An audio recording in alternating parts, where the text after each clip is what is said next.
নির্বাচনের ঠিক আগ মুহূর্তে বড় ধাক্কা, জামাত ও 10টি দলের নির্বাচনী সমঝোতা থেকে বেরিয়ে গেল ইসলামী আন্দোলন বাংলাদেশ। হাত পাকা প্রতীক নিয়ে 268টি আসনে একা লড়ার ঘোষণা দিলেন চরমোনাই পীর। কেন এই বিচ্ছেদ? পর্দার আড়ালে আসলে কি ঘটেছিল? 5ই আগস্ট 2024 সাল ঢাকার আকাশ বাতাস কাঁপিয়ে যখন স্লোগান উঠছিল, তখন মনে হয়েছিল বাংলাদেশের রাজনীতির ইতিহাস চিরতরে বদলে গেছে। কয়েক দশক ধরে যে দলগুলো একে অপরের মুখ দেখত না, সেই জামাতে ইসলামী আর চরমোনাই পীরের ইসলামী আন্দোলন বাংলাদেশ একই মঞ্চে দাঁড়িয়ে ঘোষণা করেছিল, আমরা এক। সারা দেশের সাধারণ মানুষের মনে তখন একটাই প্রশ্ন ছিল, তবে কি বাংলাদেশে এবার ইসলামী শাসনের নতুন কোন সূর্যোদয় হতে যাচ্ছে? কিন্তু ঠিক সেই স্বপ্নের দৃশ্যপট স্থায়ী হলো না 18 মাসেও। 2026-এর নির্বাচনের ঘন্টা বাজতেই সেই সাজানো বাগান তাসের ঘরের মতো ভেঙে পড়ল।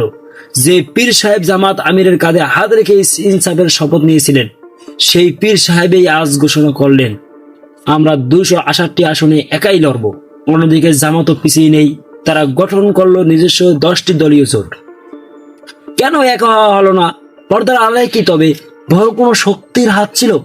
আসলে বাগাবাগির দর কষাকষিতে ঠিক কতগুলো আসনের জন্য এই বিচ্ছেদ? জামাত কি সত্যি বিএনপির সাথে কোনো গোপন চুক্তিতে গিয়েছিল, যা মেনে নিতে পারেনি চরমোনাই পীর?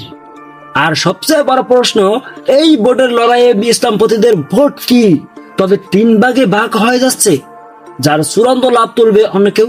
আজকের এই বিশেষ ভিডিওতে আমরা কোনো আবেগে নয়, বরং নিখুঁত রাজনৈতিক অঙ্ক বিচ্ছেদ করব। আদর্শের দোহাই দিয়ে কিভাবে ক্ষমতার লড়াইয়ে পিছিয়ে পড়ল দীর্ঘদিনের লালিত ঐক্যের স্বপ্ন। চলুন ইতিহাসের গভীর থেকে বর্তমানে এই রাজনৈতিক বিস্ফোরণে জামাত ও চরমোনাইয়ের বর্তমান বিচ্ছেদ বুঝতে হলে আমাদের ফিরে যেতে হবে 90-এর দশকে। জামাত একটি ক্যাডার ভিত্তিক রাজনৈতিক দল, যারা শহীদ আবুল আলা মওদুদির দর্শন অনুসরণ করে।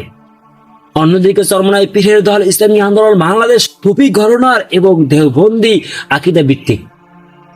সংঘাতের কেন্দ্রবিন্দু নিয়ে চরমোনাইয়ের প্রতিষ্ঠাতা পীর ফজলুল করিম আজীবন জামাতের আকীদার বিরোধিতা করেছেন। তার সেই বিখ্যাত বক্তব্যগুলো এখনো কবি মাদ্রাসার ছাত্রদের মুখে মুখে। জামাতের কর্মীরা চরমোনাইকে শুধু পীর মুরিদি দল মনে করত, আর চরমোনাইয়ের কর্মীরা জামাতকে মনে করত আলেম বিদ্বেষী। কেন এক হওয়া কঠিন ছিল? এই দীর্ঘদিনের ঘৃণা ও ভুল বোঝাবুঝি শুধু এক টেবিলে বসে কোলাকুলি করলেই মিটে যায় না ভাই। তৃণমূলের কর্মীরা কখনোই মন থেকে এই ঐক্য মেনে নিতে পারেনি। বিশ্বদের আসল আগুন জ্বলল 2025 সালের শেষ দিকে, যখন আলোচনার টেবিলে এলো আসনের সংখ্যা। রাজনীতিতে আদর্শ বড় হলেও শেষ পর্যন্ত ক্ষমতার অঙ্কই চূড়ান্ত। চরমোনাই পীর দাবি করেছিল 50টি আসন। তাদের যুক্তি ছিল বরিশাল, খুলনা এবং উত্তরবঙ্গের কিছু জায়গায় তাদের ভোট ব্যাংক এখন জামাতের চেয়েও মজবুত। জামাত কোনোভাবেই 40টির বেশি আসন ছাড়তে রাজি নয়। জামাতের ভয় ছিল চরমোনাইকে বেশি আসন দিলে তাদের নিজস্ব হেভিওয়েট নেতারা বিদ্রোহ করতে পারে। জামাত চেয়েছিল জোটের শরিকরা একটি নির্দিষ্ট প্ল্যাটফর্মে আসুক, কিন্তু চরমোনাই পীর জানতেন হাত পাকা প্রতীক ছেড়ে দিলে তার ভোটাররা বিভ্রান্ত হবেন। তিনি তাহার স্বতন্ত্র অস্তিত্ব বিলীন করতে চাননি। কিন্তু শুধু আসনেই কি সব? না, এর পেছনে ছিল চরম অবিশ্বাসের এক খেলা। ইসলামী আন্দোলনের অভিযোগ ছিল জামাতের আমির ডক্টর শফিকুর রহমান তাদের সাথে সমঝোতা বৈঠক করার পাশাপাশি গোপনে বিএনপির সাথে নিয়মিত যোগাযোগ রাখছেন। এখানে সন্দেহের বীজ রোপণ করা হয়। চরমোনাই পীর মনে করেছেন জামাত আসলেই ইসলামী শক্তিকে ব্যবহার করে বিএনপির সাথে দর কষাকষি করছে। যদি নির্বাচনের পর জামাত ও বিএনপি সরকার গঠন করে, তবে ইসলামী আন্দোলনের রাজনীতির ময়দান থেকে হারিয়ে যাবে।